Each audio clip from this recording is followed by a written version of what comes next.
Sou Benny Rubenstein, engenheiro de computação, graduado aqui na PUC do Rio de Janeiro, 1995. Residente atualmente em Tel Aviv, me formei na PUC, trabalhei alguns anos na IBM do Brasil, em outras empresas.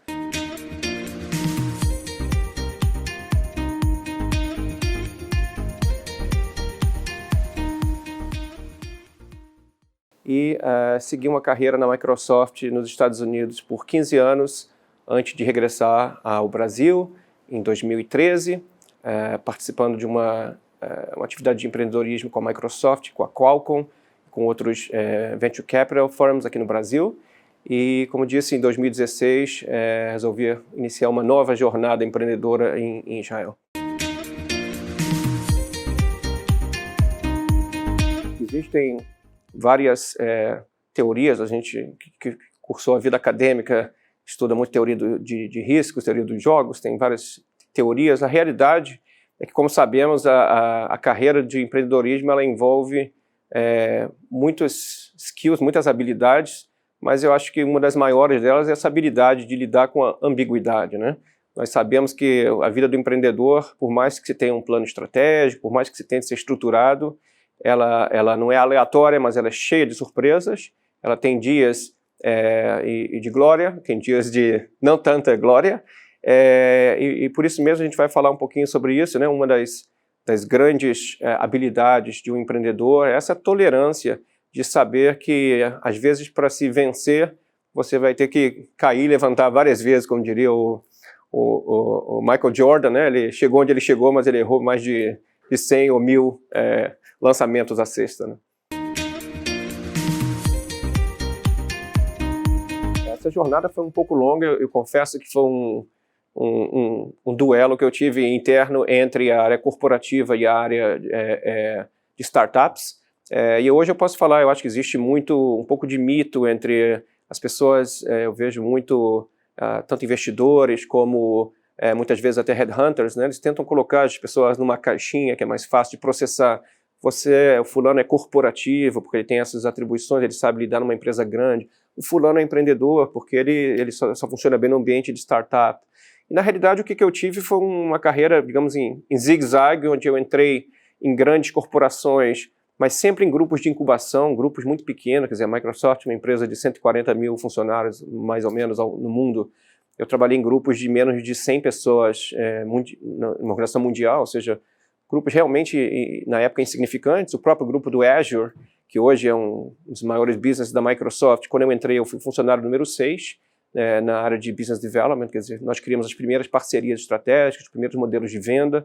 Então, eu posso dizer que eu naveguei muito essa área, que hoje já tem até o termo intrapreneur, né? O empreendedor de uma corporação, e sem tirar o mérito aí de qualquer tipo de empreendedorismo, é um empreendedorismo muito difícil. Você tem que ter outros tipos de skills, você tem que saber navegar uma organização global, uma organização matricial, com um planejamento muito mais estruturado e às vezes mais difícil de ser alterado que uma startup que está nascendo, né?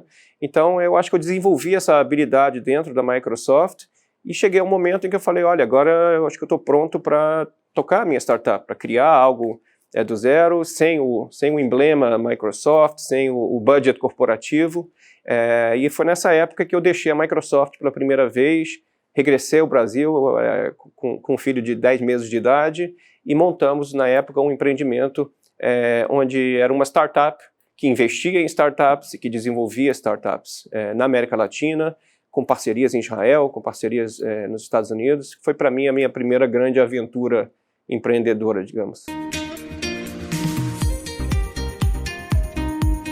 Eu vou tocar num ponto aqui que é um ponto um pouco sensitivo, mas eu acho que outro atributo do empreendedorismo é você saber lidar com fatos muitas vezes delicados, né?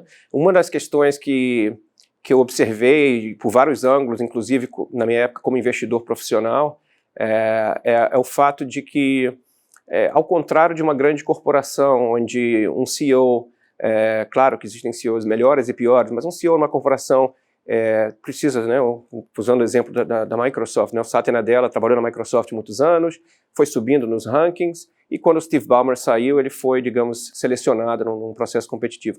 Uma startup, o que acontece, né, o dia que a startup é criada, em geral, são 2, 3 co-founders.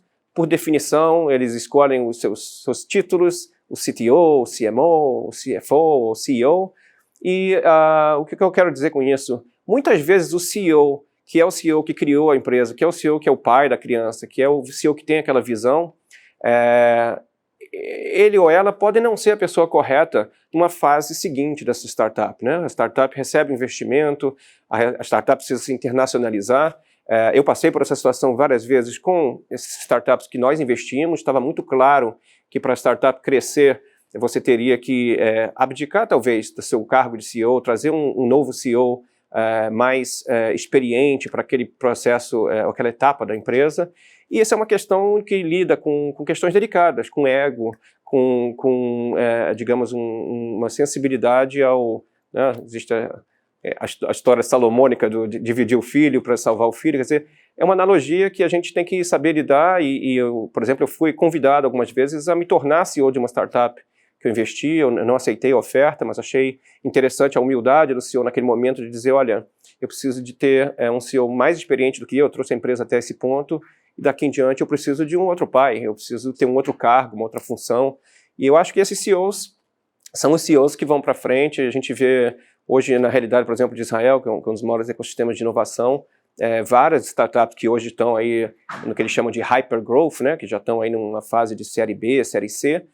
Muitas vezes, se você observar o CEO, que era o primeiro CEO, o founder, hoje tem um novo título. Ele pode ser o vice-presidente de Business Development, ele pode ser o chairman, enfim, uma infinidade de funções que ele pode, ele ou ela, né, podem continuar agregando valor à empresa, mas é muito comum se trazer uma pessoa de fora que tenha já uma outra visão e outras experiências mais relevantes para aquela fase da empresa.